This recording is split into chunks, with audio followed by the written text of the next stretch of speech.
তোমরা নিশ্চয়ই ভাবছো যে এই শাশুড়ি বৌমা আমার ভিডিওতে কি করছে।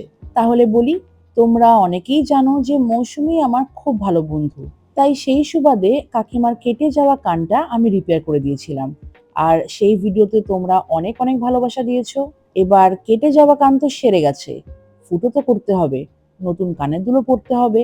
এই জন্যই আমি সমস্ত যন্ত্রপাতি নিয়ে হাজির হয়েছিলাম মৌসুমীর বাড়িতে। সবার মুখে একটাই প্রশ্ন, যে কানটা ফুটো করতে কি প্রচন্ড লাগবে। তার জন্যই এই ভিডিওটা করা, যে তোমরা নিজের চোখে দেখে নাও। কোনো রিয়াকশনই নেই, একটুও ব্যথা লাগে না। যদি মনে হয় যে 100% ব্যথা লাগবে, তার তুলনায় 2%ও ব্যথা লাগবে না। কিন্তু কাকিমা এই কেটে যাওয়া কান নিয়ে অনেক দিন ধরে ভুগছিল।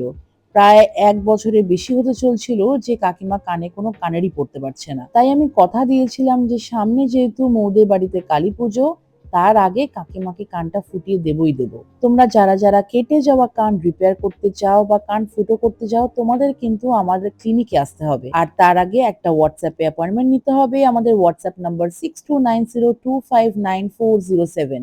আর আমাদের address Kolkata north Barasat colony মোড়, হেলাবরতলা স্টেশন থেকে মাত্র 5 মিনিটের ওয়াকিং ডিস্টেন্স। পুজোর জন্য ইয়ার লব রিপেয়ারের উপরও কিন্তু বিশেষ ডিসকাউন্ট চলছে। তাই আর একদম দেরি না করে সোজা চলে আসো রুশাসে।